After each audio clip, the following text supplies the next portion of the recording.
So first we are going to see in today's session is renal system, that is excretory system. Okay, clear. So which is the major organ taking part its role in renal system? Kidney. And next, what is the next structure? Next to kidney. Only kidney is having the role in excretion. Kidney is enough?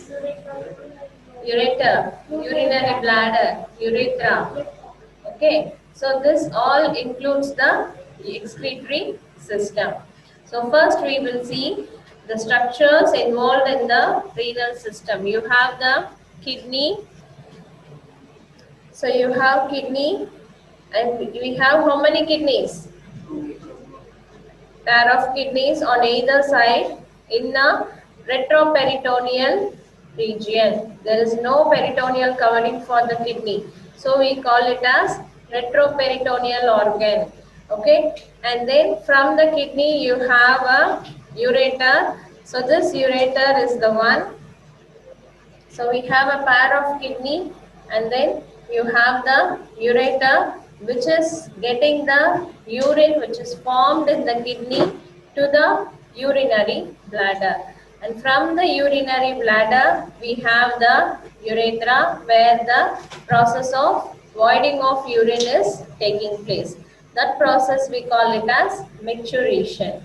Okay, so first we will see the structures which is present in the kidney. So when you take a cross section of a kidney, you will get the structures as what you are seeing now.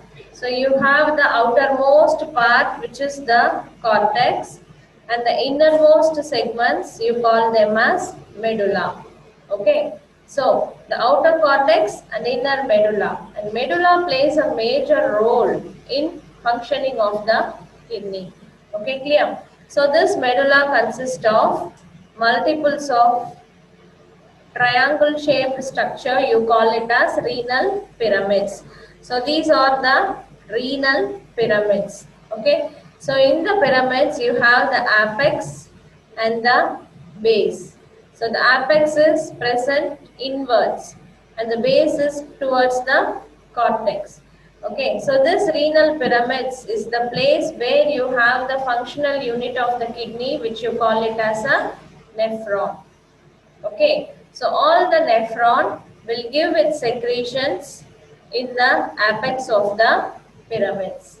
So you have nearly 7 to 8 renal pyramids. So all the renal pyramids will get the secretions. From the renal pyramids you have the collecting system that you call as minor calyx. Okay, so see here 1, 2 and 3 minor calyx joining and forming a major calyx. So like that 2 to 3 minor calyx will join together and give you the structure you call it as major calyx. And 2 to 3 major calyx will join together and finally form the structure which you called as the renal pelvis.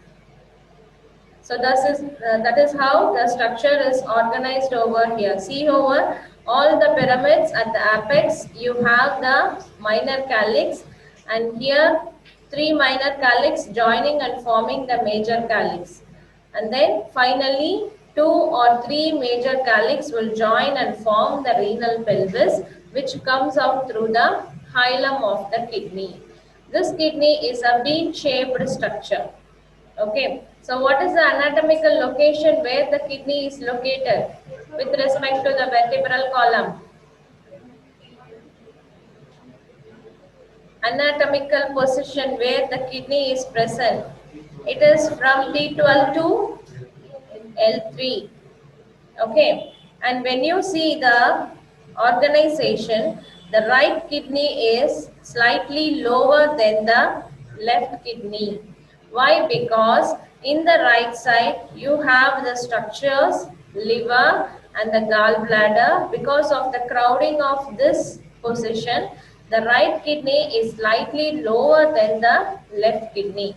So we term the anatomical location from T12 to L3. Okay, so you have two pair of kidney on either side, which is bean shaped structure, and then this part is the hilum of the kidney. Through this hilum you have three major vessels. One is renal artery, renal vein, and you have the outcoming of the renal pelvis, which is going to form the ureter. Okay, clear? So this is how the structures are arranged. See, the same representation was given in this description. Later on, you can go through that. And another things you have to note down in the cross section is you have the renal papillae and the renal column of Betting. That is the space between, see, this is one pyramid and this is one pyramid. Whatever space is present in between these two pyramids, you term it as renal column of Betting. Okay, and another thing is what you have to note down is at the apex of the renal pyramids, you have the structure which you call as renal papillae at the apex of the renal pyramids, where the minor calyx is joining with the renal pyramids. That specific region you term it as renal papillae. This is a microscopic cross-sectional view of the kidney. Okay, clear? So now we will move on to the major functions which is mediated by the kidney. The one and foremost important function of kidney is excretion. So that is why we are also terming it as a excretory system. The major function mediated in the kidney is the excretion. Okay, what are all the substance it is excreting? Almost everything. Whatever substance considered to be waste which is present in our body, almost everything is excreted through the kidney. Examples like ammonia, urea, creatinine, bilirubin, uric acid, and other foreign substances. For example, if you are under any medication for any other condition, whatever drugs you are taking, after the action of the drug, after the target is done, the materials, the chemicals has to be removed from our body. If not else, the toxicity of the drug will take place. So the removal of drugs and also the environmental toxins. Okay, and in which form the bilirubin is excreted from the kidney? In the form of, we have seen in the hematology, bilirubin is excreted both in the GIT as well as in the kidney. In the kidney, it is excreted in the form of urobilinogen, whereas in the digestive system, it is excreted as stercobilinogen. Okay, clear? And apart from the excretion, another important function which is mediated by the kidney is regulation of ionic concentration. How this is going to take place? It is the main function of the nephron, maintaining the electrolyte balance in our body by making the movement of electrolytes, whether it has to be retained in the body or it has to be excreted from the body. The electrolytes like sodium, potassium, magnesium, calcium, all the electrolytes that is being maintained by the kidney. If you have renal disease, the first thing is the toxic substances will not be excreted from the body. And second thing, electrolyte imbalance will take place. Okay. And the third one, another important function which we have already seen, maintenance of blood pH. That is acid-base balance. Two systems are involved in maintaining the acid-base balance. One is the respiratory system and the other one is renal system. This both are involved in maintaining the acid-base balance. When there is imbalance, they will also help in compensation. That you call as acidosis, alkalosis. And we have two types of acidosis and alkalosis. What you call it?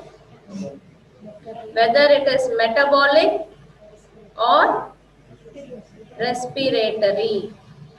based on the maintenance of electrolytes in the body. If that is getting defected, then you call that condition as metabolic. Whether alkalosis, acidosis, we have to decide based upon the condition. If the defect in acid-base balance is due to the respiratory failure, then you term the acidosis or alkalosis as respiratory acidosis or respiratory alkalosis. Okay, so this is another important function. If there is no balance between the acid and base, no balance with acid base maintenance, then you will have the forthcoming one by one, each organ will get its failure.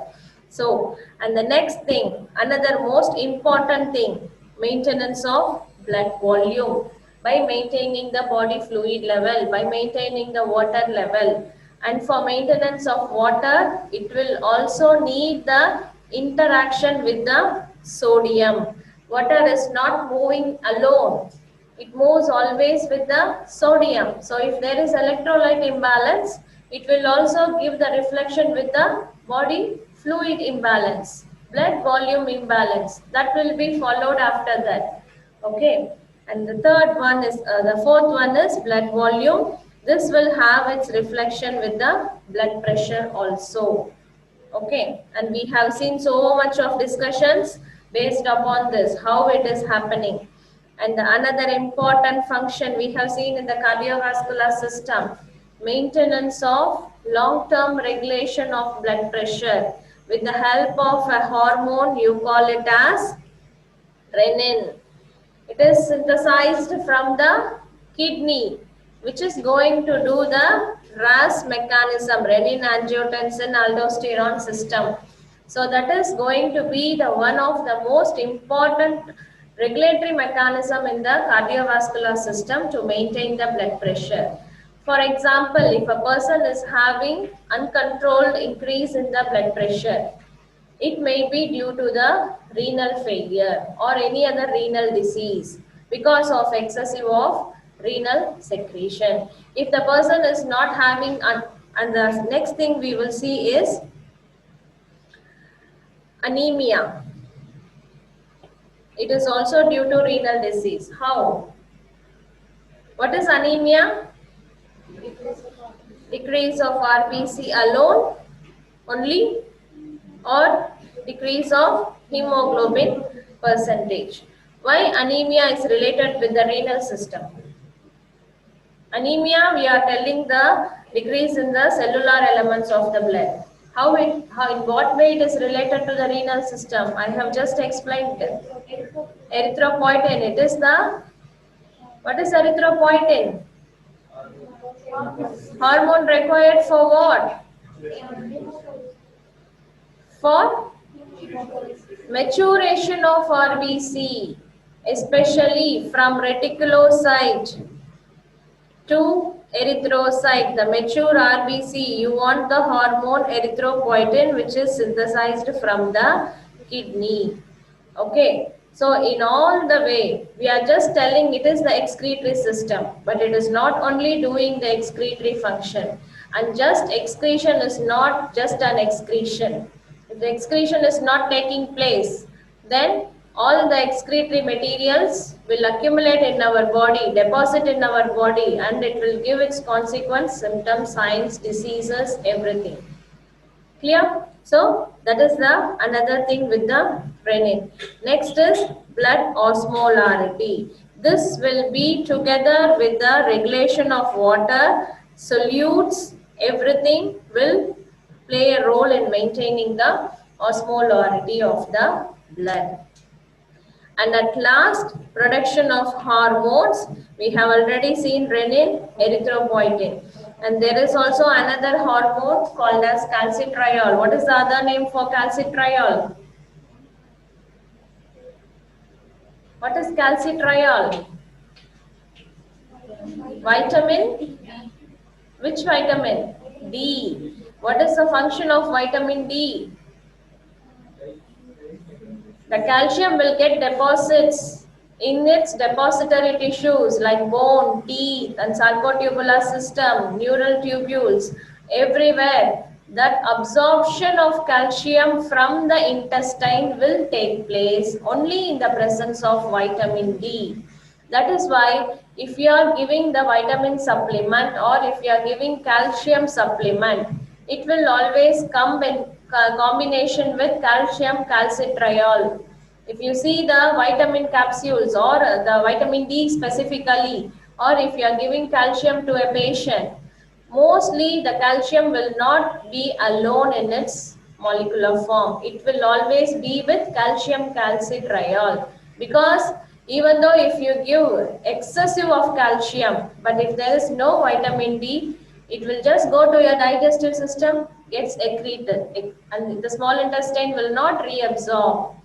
Okay, so calcitriol plays a major role in the calcium homeostasis. Okay, and at last, maintenance of blood glucose level.